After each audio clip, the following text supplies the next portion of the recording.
নমস্কার, আমি সানজিদা প্রতিদিনের মতো আজও চলে এসেছি পজিটিভ বার্তা প্ল্যাটফর্মের কেরিয়ার কাউন্সেলিং প্রোগ্রামে। আমরা মূলত এই প্ল্যাটফর্মের মাধ্যমে বেশ কিছুদিন ধরে মাধ্যমিক এবং উচ্চ মাধ্যমিক পরীক্ষার পর ছাত্রছাত্রীরা কিভাবে সঠিক কোর্স নির্বাচন করে একটা সঠিক কেরিয়ার গঠন করতে পারে সেই দিশা দিয়ে যাচ্ছি।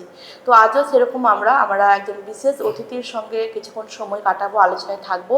আমাদের সঙ্গে উপস্থিত আছেন অধ্যাপক রঞ্জিত গায়েন স্যার। উনি একজন কেমিস্ট্রির শিক্ষক। আজকে আমরা স্যারের কাছ থেকে অনেক কথা শুনবো, যেগুলো আমাদের ছাত্রছাত্রীদের, আমাদের দর্শকবৃন্দদের কাজে লাগবে। প্রথমেই আমি স্যারের সঙ্গে পরিচয়টা করে নেব। নমস্কার স্যার, আমি সানজিদা। স্যারকে ধন্যবাদ জানাই পজিটিভ বার্তা প্ল্যাটফর্মে এই কেরিয়ার কাউন্সেলিং প্রোগ্রামে আমরা স্যারকে পেয়ে আপ্লুত। আমরা মূলত এই প্রোগ্রামটি করি ছাত্রছাত্রীদের মনে একটা ইতিবাচক মানসিকতা গড়ে তোলার জন্য। তো প্রতিদিনের মতো আজকে আমরা একটি বিশেষ পর্ব রেডি করেছি, যেই পর্বটি হচ্ছে যে এন্ট্রান্স পরীক্ষা দিতে গেলে আমরা জানি প্রত্যেকটা সাবজেক্টের ভূমিকা থাকে। তো সেক্ষেত্রে স্যার একজন কেমিস্ট্রির শিক্ষক, তো কেমিস্ট্রি যে সাবজেক্টটা তার কতটা ভূমিকা এবং অবদান আছে সে নিয়ে আমরা কথা শুনবো। প্রথমে আমি স্যারের কাছে যাব।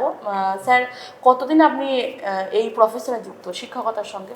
আমি মোটামুটি 4-5 বছর ধরে এই প্রফেশনে যুক্ত আছি। এখন আপনি কোথায় কর্মরত? এখন আমি দীনবন্ধু বিএড কলেজে অ্যাসিস্ট্যান্ট প্রফেসর। ধন্যবাদ স্যারকে।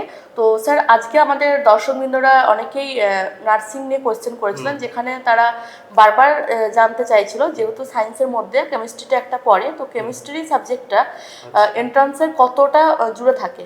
আচ্ছা, হ্যাঁ, এটা প্রথমে আমি ম্যাডামকে ধন্যবাদ জানাই আমাকে এই প্রোগ্রামে বলার সুযোগ করে দেওয়ার জন্য। নার্সিং, আমরা জানি nursing is a noble profession এবং এটা একটা প্রফেশনাল কোর্স যার গুরুত্ব দিনের পর দিন বাড়ছে আমাদের সোসাইটিতে। মানুষের বিভিন্ন হসপিটাল এই ফেসিলিটিগুলো যেমন বাড়ছে, তো সেই ক্ষেত্রে নার্সিং যে স্টুডেন্ট তাদের গুরুত্ব বাড়ছে। সেই জন্যে এখন কিন্তু নার্সিংয়ের গুরুত্বটা আস্তে আস্তে বাড়ছে। তো এই নার্সিং প্রফেশনে আসার জন্যে স্টুডেন্টদের প্রথমে এন্ট্রান্স এক্সাম দিতে হবে সরকারিভাবে পেতে গেলে, যেটা হচ্ছে অল ইন্ডিয়া জেনপাস এক্সাম। অনেকেই এটা শুনে থাকবে যারা এক্সাম দেয়। তো এই জেনপাস এক্সামটার জন্য কেমিস্ট্রি একটা খুব গুরুত্বপূর্ণ সাবজেক্ট। সেখানে মাল্টিপল চয়েসের কিছু কোশ্চেন থাকে, 20 মার্কসের 20 মানে 20টা কোশ্চেন থাকে কেমিস্ট্রি। সেই 20টা কোশ্চেন ভালোভাবে প্রিপেয়ার করতে হবে। সেই জন্যে কেমিস্ট্রি সাবজেক্টটা খুব ভালোভাবে পড়তে হবে। এখানে বিভিন্ন রকমের দেখবে সাবজেক্ট, যারা 11-12-এ কেমিস্ট্রি পড়েছো সেখানে বিভিন্ন physical chemistry, organic, inorganic chemistry, এই সমস্ত 3টে পার্টে কেমিস্ট্রিটা ভাগ করা থাকে। তো তোমাদের এই কিন্তু পড়তে হবে, খুব কনসেপচুয়াল কোশ্চেন আসে।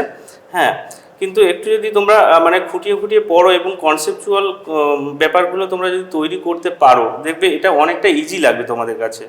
হ্যাঁ, যেমন দেখবে কেমিক্যাল বন্ডিং আছে, তারপর হচ্ছে basic organic chemistry, basic physical chemistry. হ্যাঁ, এই সব মানে টপিকগুলো আছে, এগুলো তোমাদের কিন্তু পড়তে হবে। তো এইগুলো কিন্তু তোমাদের মানে যদি রেগুলারলি পড়ো এবং একটা টাইম করে যদি পড়ো, দেখবে এটা অনেকটা তোমাদের ইজি লাগবে। তার সঙ্গে তো বিভিন্ন সাবজেক্ট আছে, physics, chemistry, biology, logical reasoning. হ্যাঁ, এগুলো আছে, এগুলো তোমাদের পড়তে হবে। সঙ্গে কেমিস্ট্রিটা কিন্তু খুব ভালো করে পড়তে হবে, তাহলে দেখবে অনেকটা ইজি লাগবে। তোমরা এখন বিভিন্ন রকমের দেখবে কোচিং আছে, সেখানে তোমরা নিতে পারো এবং বিভিন্ন স্টাডি মেটেরিয়াল আছে, সেগুলো তোমরা ফলো করতে পারো। হ্যাঁ, এগুলো করলে কিন্তু তোমাদের অনেকটা উপকার হবে।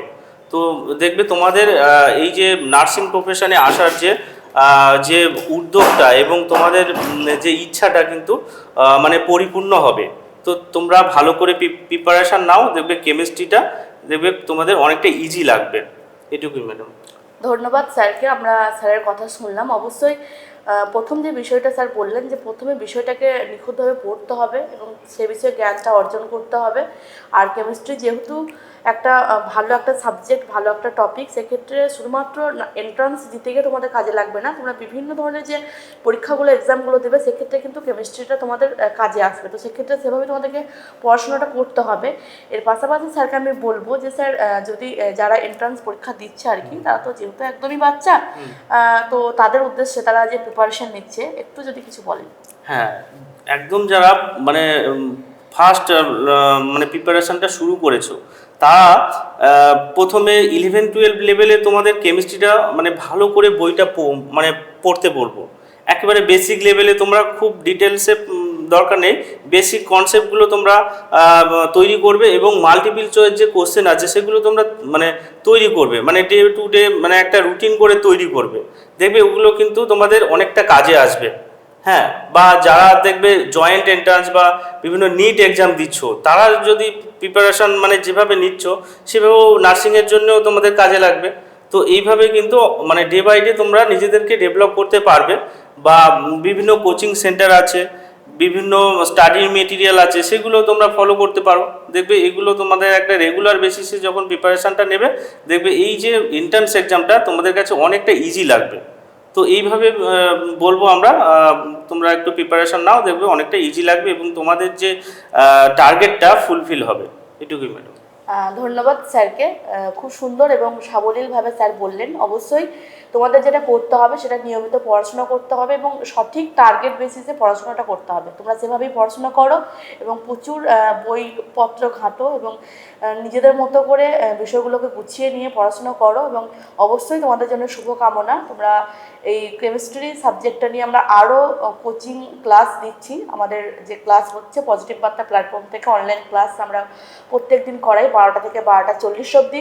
তোমরা সেই ক্লাসগুলোকে অ্যাটেন্ড করো এবং প্রচুর পড়াশোনা করো এবং সবসময় নিজের স্বপ্ন এবং লক্ষ্যে স্থির থাকো যে আমাকে এটা অর্জন করতে হবে এবং এটা পেতে হবে, তাহলে তোমরা নির্দিষ্ট লক্ষ্যে পৌঁছে যাবে। আমরা ধন্যবাদ জানাই আবারও এই প্রোগ্রামের পক্ষ থেকে, স্যারকেও ধন্যবাদ জানাই। আজকের মতো এতটুকু, নমস্কার।